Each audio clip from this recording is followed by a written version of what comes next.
Well,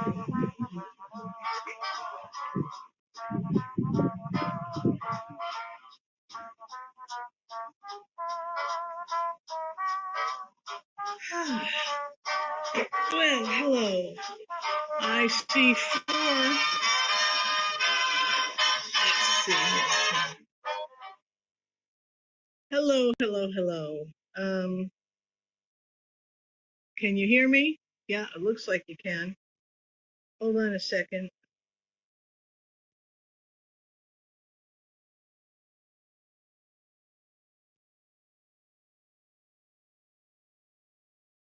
Monday afternoon, August 14th, 2023.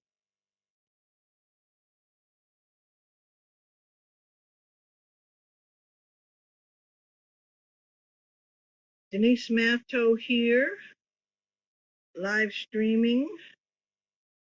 Um, I have no clue if anyone's in the chat. I'm going to go check now.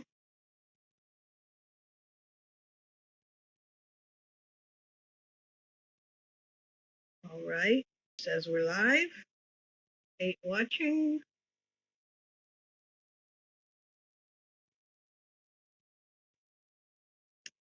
Okay, there's a StreamYard link pinned to the top of the chat. A few notorious hateful trolls are blocked. They know who they are. No big deal. The thing is, people who feel like they have a right to try to turn every stream into Jerry Springer free-for-all, you do what you want in your own channel. And I treat my channel as my living room, my backyard. So that's the way I see it. Anyway, it's a beautiful afternoon, hot, humid. There is not even the slightest breeze, which is unusual for my part of the country. Uh, I've been kind of watching a couple of different streams. Oh, I've got my chat at the moment on subscribers only and 5 minutes. This might be a problem. I never can decide, is it a good idea when you're starting out, when you're trying to develop a live stream community? And by community, I don't mean everyone loves each other. I mean just that this is, a place people kind of come and talk and whatever. And it's a question in my mind. Is it better to start by having only channel subscribers, or is it better to leave it completely open? Now, since my streams and videos and whatnot, any of my activity at all, even when I'm on a guest on somebody else's show, gets regularly troll bombed, I decided to go with the subscriber only. And so I see I have 11 watchers, and maybe a few are subscribed and waiting for the 5 minutes. Oh, but I don't think the channel subscriber, I don't think that affects the StreamYard.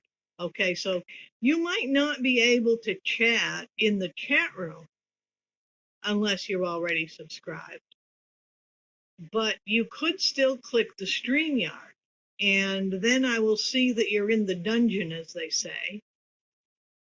I will ask for some kind of way to know that you are who you are, because there are a few of the notorious trolls who do steal avatars from other people so that they can get up on the screen and do something stupid. And so I might ask to see you in the dungeon. Unfortunately, I guess we can't really hear audio in the dungeon. So I'd have to ask to see you, click your camera, but then go back to avatar. I'm going to keep avatars on the screen because of, again, the problem of trolls doing stupid things. And I just don't feel like dealing with that. So, and you know how StreamYard is. I mean, you can uh, put whatever name you want and everything on it. But anyway, that's enough of that. I was watching two different streams today. I was in Javi, the guy who has the channel called Javi for President 2024.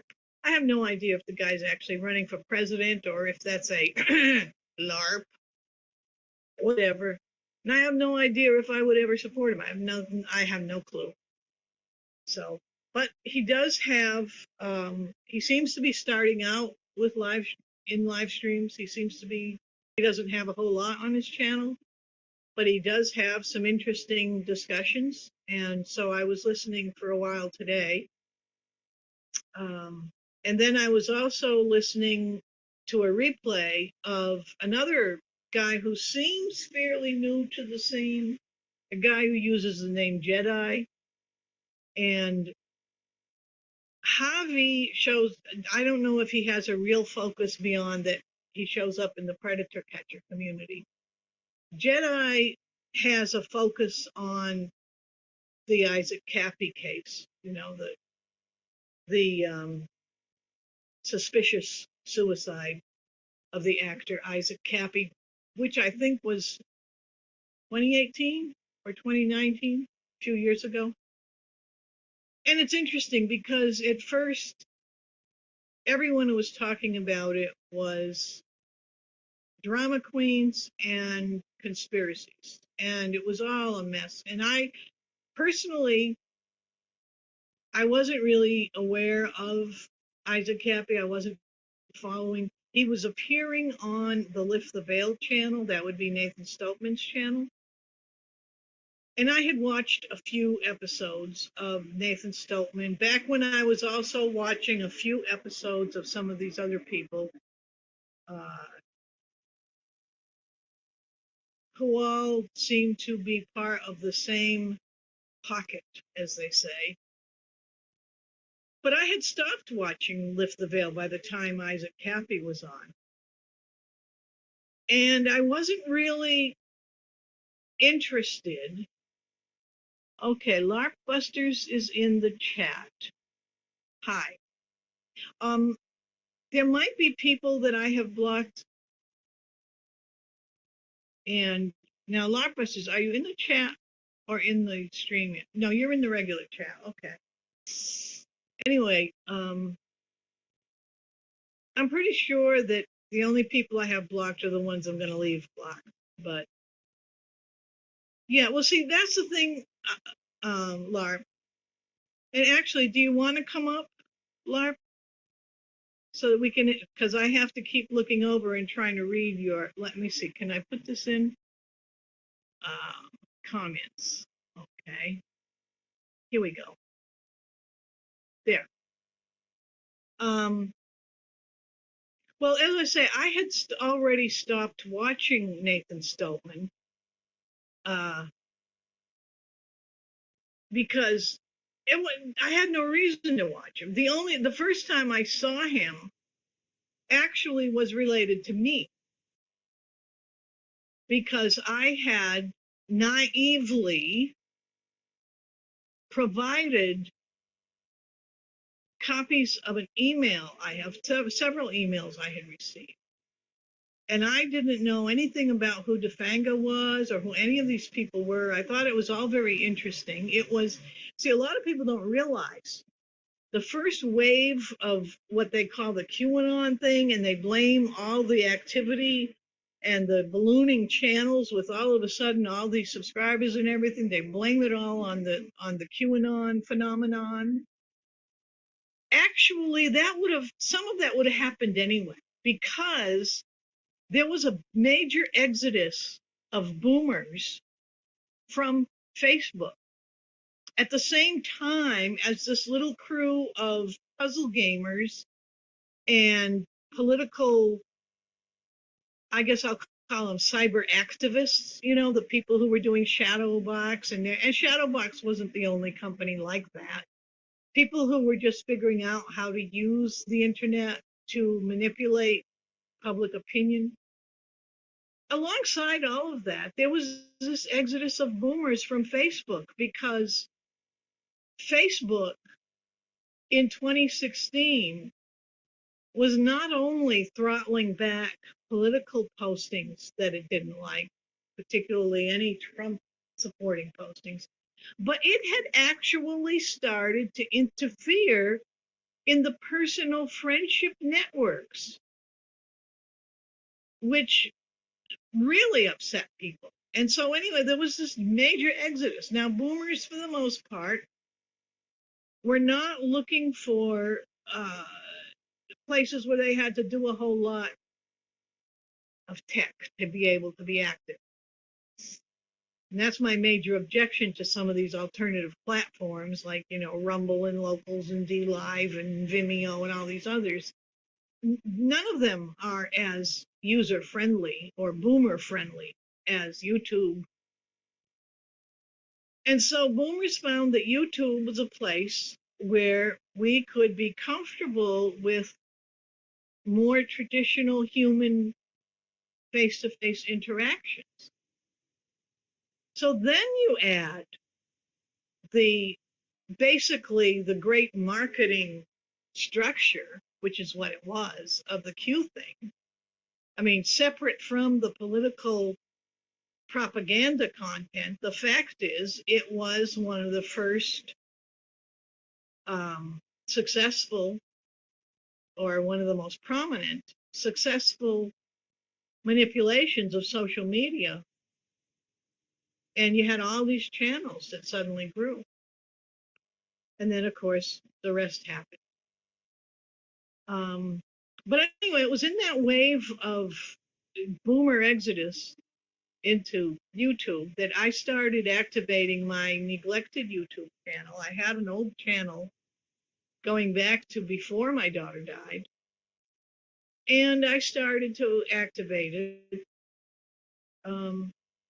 And I benefited from this exodus because I did a couple of videos on basically debunking the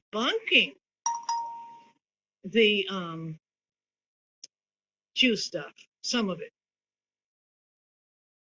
And one of those went viral very quickly because it was debunking something that Monograph and the LARPers were doing with the fake court crap.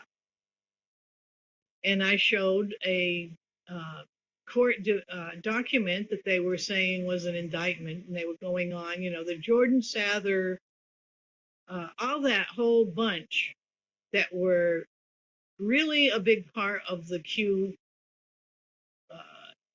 group. And they were the part that really soured me on it, because at first I thought the QAnon thing was a very clever marketing strategy. That's all it was. I thought it was just a political quiz that was going to enable conservatives to have conversations that were being squashed in places like Facebook. But then you had this other element come in, and it came in mostly with a man named Roy Potter, Jordan Sather, the conspiracy, I'll call it the conspiracy squadrons, because they were all together, a bunch of conspiracies, and they still continue today. And I started debunking some of their stuff. So my stuff started to go viral. My channel exploded from about 100 viewers to subscribers to 5,000 within like 2 months. And of course it was taken down because I wasn't playing the game they wanted me to play. And of course that happened to a lot of people.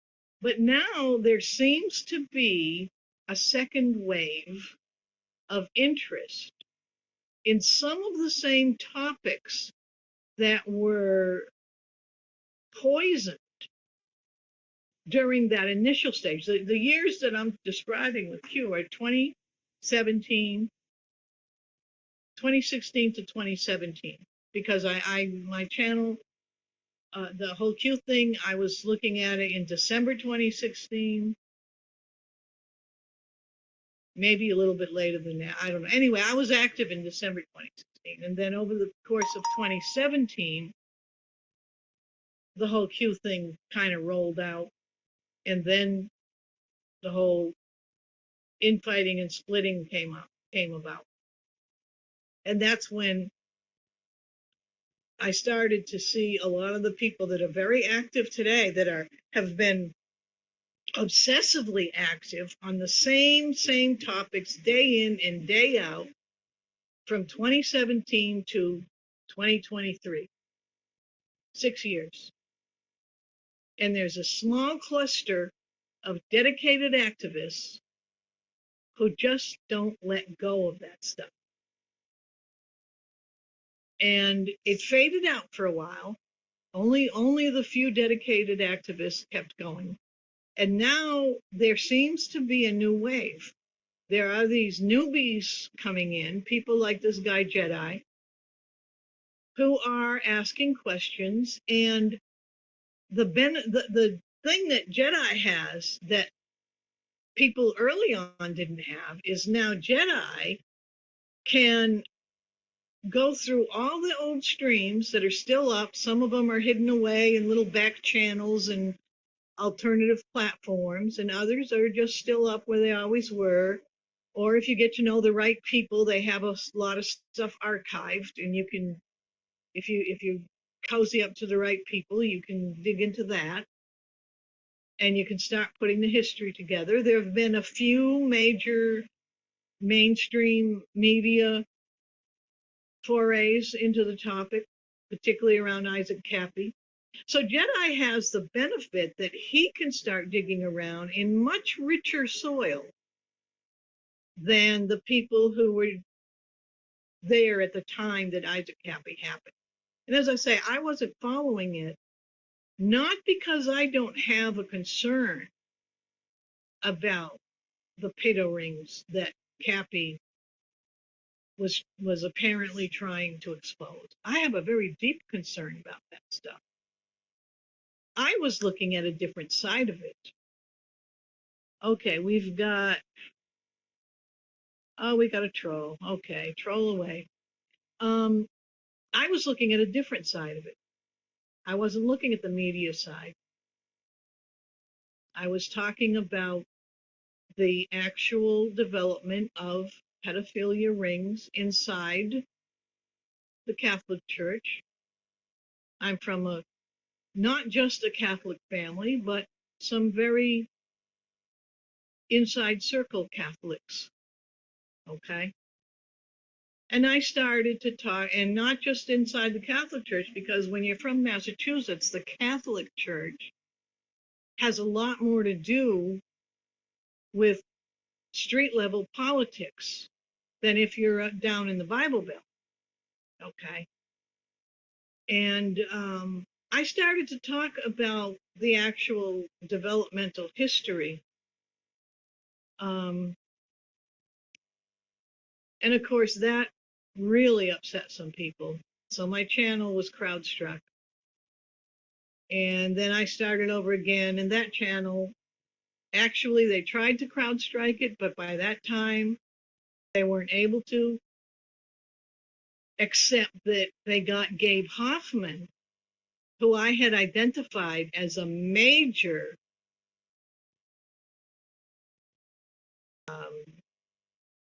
I want to find the right word,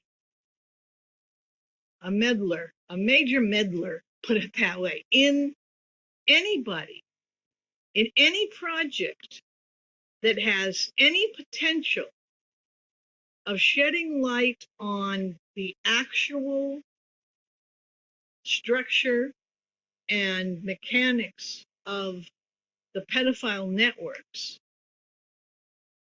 whether it's in the political world or, as Isaac Cappy was doing, in the media, Hollywood world. You know, that stuff has an old history. It goes back, I mean, in Hollywood, it goes back to Shirley Temple. Gabe Hoffman is a hedge fund manager who's highly litigious, who was operating the Open Secret. He was an executive producer of the um, anti-pedophile, the expose, the Hollywood expose, Open Secret. He crippled the distribution of that by using his litigious strategies to sue the director, to threaten at least one, and I think more than one, of the actors with lawsuits, to basically scare every distributor, every group, or the Cannes Film Festival or any other major movie house from wanting to put that on the screen. Because as you know, they don't like controversy. They just want a whole lot of people to show up and quietly file past the popcorn counter, buy the tickets, enjoy the movie. They don't want controversies at movie theaters because then people don't go. People decide to wait till it comes to the small screen. So Gabe Hoffman went in there, put enough money in to give himself some power over the other producers, and then did his best to disable the distribution of that film, while also allowing himself to parade around as if he's an anti-pedophile activist. In my opinion, he's a pedophile ring protector. That's my opinion. So what Gabe Hoffman did was he went into a very interesting little nest known as Sewer Town. Most of the regulars in Sewer Town, the ones who've been regular over the past couple of years, not necessarily any of the new ones, but a good handful of them have very significant financial entanglement. The owner of Sewer Town himself, a man named Jesse Davis, is a principal in lawsuits from one of his frequent guests, a woman named Beth Bogarts. Lawsuit warfare, lawfare. Beth Bogarts sued somebody for, I understand it to have been $15,000, claims she never got paid. Jesse Davis runs a hate channel in her behalf. That's a financial interest because he filed a letter in her lawsuit.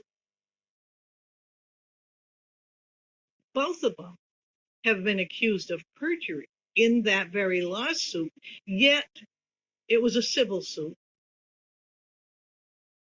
She won the judgment of the $15,000, and now Jesse Davis runs blackmail and extortion campaigns based on the fact that the person never paid the $15,000, but Beth Bogarts and Jesse Davis failed to tell the full story of why. And it's a pretty obvious question. If a judge tells somebody to pay you $15,000 and you don't do it, you can get hauled in for contempt until you pay it. Very easily. Beth Bogarts prefers to run extortion blackmail campaigns based on that judgment instead of actually collecting her money. And part of the reason is she did commit perjury. So Jesse Davis's channel also involves one of Beth Bogart's business partners, a man named DeFango. They were, in fact, on paper, money records, business partners. That $15,000 was entangled with DeFango. She sued a man named Thomas Schoenberger, which everyone knows that name. They all think they know a lot about the guy. What they know is a lot of gossip.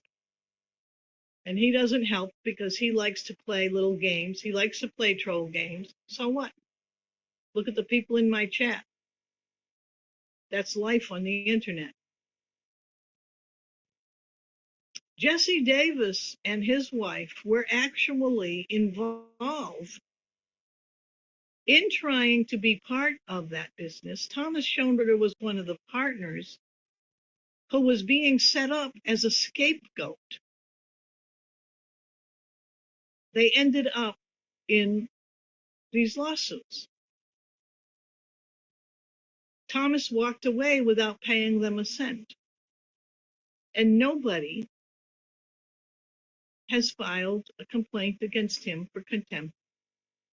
And he has stated, and I've looked into it enough to decide that I believe him, that Beth Bogarts and Jesse Davis committed perjury.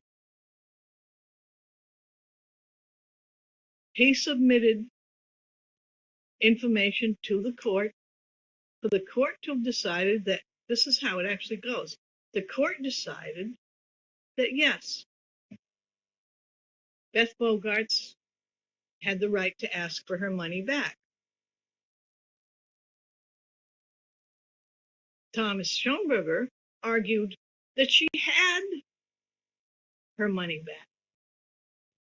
He presented information about assets. All right, this troll is beginning to sound threatening, so I gotta deal with that. Do. He's gone.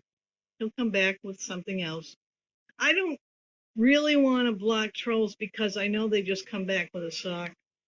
But when they start pushing threatening sounding comments, I don't need to have that attracting that kind of energy. And no, it wasn't a real threat. It just was kind of nasty. I don't care. Anyway, but what I find interesting is that now all of these things, and back a year, 2 years ago, you couldn't really sort through this. Jesse Davis, do you want to come up and talk, Tacos? Hit the link. It's pinned to the top. Tacos is in the chat. She wants to know a little bit about how I met Thomas. Let me do this. How do I do this? Boop. There. Yeah, if you want to come up and talk, I'm getting kind of tired of doing a monologue.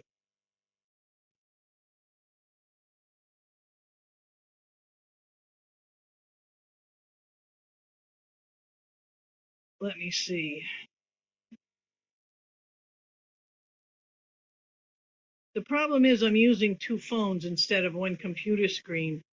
If you just scroll up to the top, the StreamYard, that link should show you coming in. I don't see you coming in. Okay, there it is.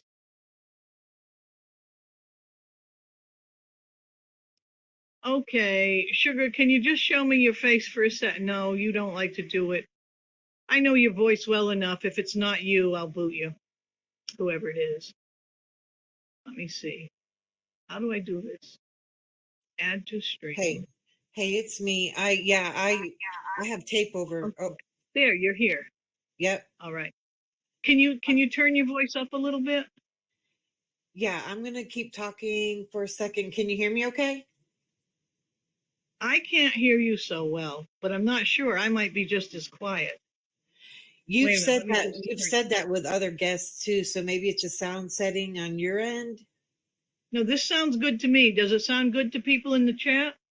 You sounded good on are you talking about my end? You sound fine to me, but I don't Okay. know about out in the world there if the chatters are hearing it. Yeah, they should. I was listening. Well, I wasn't on here before, but your last stream when you'd mentioned that the other person sounded okay. So StreamYard automatically adjusts the sound. There's a setting in your audio settings. So Oh yeah, okay. Yeah, it should be fine. Yeah, I like StreamYard. I think StreamYard's great. And by the way, when I was having all kinds of trouble being a robot the other day, I think it was in Javi's stream. I don't know if you were there or not. I found out what it was. I still had a YouTube speaker on in the room, and it was just a little speaker, and I'd forgotten about it. So in the future, if people are unable to get rid of the robot voice, look around for your Bluetooth. Yes. Anyway, whoops. Okay. Well, So, I can't. Yeah, I was just finishing a late lunch, and then I've got some things I got to do. So, what I was wondering is, how did you meet Thomas Schoenberger? well, it kind of goes back to that mess that I was describing, how I met Nathan, which I didn't really meet him. I just, saw his show a couple of times. But I didn't even know Schoenberger existed when I was talking to Defango, and Defango had taken those emails that I sent him. That really freaked me out. And it was when I was doing that debunking stuff and my channel started to explode, and I had some interesting people inviting me to be part of their network. One woman invited me to be part of a 500 woman media group, and I declined. Um, at one point, it looked like Alex Jones was coming in. It was his avatar and stuff, but it could have been anybody. Um, so I was getting some attention, and that's when I got these emails that were very disturbing. They were apparently a conversation between Jerome Corsi and somebody who appears to have been an actual member of the actual Children of God cult. And I say that because the religious language in the conversation caused me to think that that's what I was looking at. Not from Jerome Corsi. There was no language from Corsi. It was emails that were sent to Corsi, but none of Corsi's responses. And these emails were sent to me as a third party with the phone number of this child of God person. And I was kind of freaked out. And so why am I getting this Jerome Corsi stuff? Now, I had not seen Jerome Corsi appearing that same week on Jason Goodman's show to say that his email had been hacked. I checked it by going over to PayPal, and I think I sent him $1 just to check and see if it was real, and it went through. So I sent the whole thing. At that point, I had a regular computer, and I was able to show the header of the email. So I got all the header code and everything on it, and I sent that to Defango. Now, all I knew about Defango at the time, he was popping up along with everyone else in the algorithm, is, he looked like he was an IT tech guy. He was in a personal argument with Quinn Michaels. And so I thought, oh, okay, this guy's into IT tech, and he's a puzzle gamer type person. He can possibly tell me what's going on. Is this a real email that is between Jerome Corsi and this other guy, or what? So I sent it to him with all the header material. I sent it also to Unirock because I was watching both of those shows at the same time.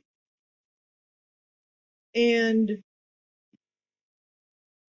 it ended up with Defango and Unirock jointly interviewing me on Unirock's stream. At some point during the interview, when Defango was saying, yes, this is real. This is not a spoofed email. It really does come from Jerome Corsi's mailbox. And you and other people, Tacos, have made all kinds of remarks connecting me to Corsi. I had nothing to do with the bastard. I had every one of your little troll friends coming into my chats telling me I needed to watch him and he was good and I was into Q. I said, I'm not into Q. Okay, I thought it was an interesting quiz game, and that was the only contact I had was receiving that. Okay, I don't want to argue about it with you. That's just the way it is. Okay. Weren't you baking some crumbs? Didn't you bake a crumb and it turned into a couple loaves and everybody was like, "Oh yeah, she knew the answer" or something? That was you, Tacos. Let's not even go there. So It was anyway, me. I didn't. No, you answered a question or something. It was a riddle or something, I'm and you answering figured the it out. question now. Oh, for Christ's sake. Do you want to stay on or do you want to leave? No, I'll go ahead and leave, Denise. But thanks for answering my question and being polite. You have a good day. No, I didn't answer it. We didn't even get to Schoenberger yet. Wait a minute. Asshole. What? Wait, what? What? You asked Denise. how I met Schoenberger, and we haven't even gotten there yet. Oh, I That's thought you why you were answered up it. here. No, No, I thought never you answered it. Smoke some more pot. I never I'm answered going it. to, Anyone who can listen to this can see I'm talking about the emails with the Fango. I never Oh, even yeah. got to Schoenberger. Oh, I'm sorry. I thought it was what made sense, and I didn't catch it. Like I was like, No, okay, it doesn't make sense to you because you're stoned. I am stoned. Well, you should get stoned, Denise. No, you should I don't try need it. to. All I right. don't need to. All right. Well, if Anyway, you would, let's move on. I'm interested in the Let's rest of move the on. story. If you would, okay. Okay, so this is the point. All right, as soon as that happened, number one, somebody is saying in the chat right now, DeFango Unirock are paid to put out this info. That's true. I didn't know about that. So yeah, they're saying you haven't been able to get info from email headers for years. Well, this was back when, as far as I knew, you still could, because I remember back in the early 2000s, I was actually taking courses in web design when you had to write the code. You didn't have WYSIWYGs. I gave it up. The WYSIWYGs I couldn't handle. So I didn't know.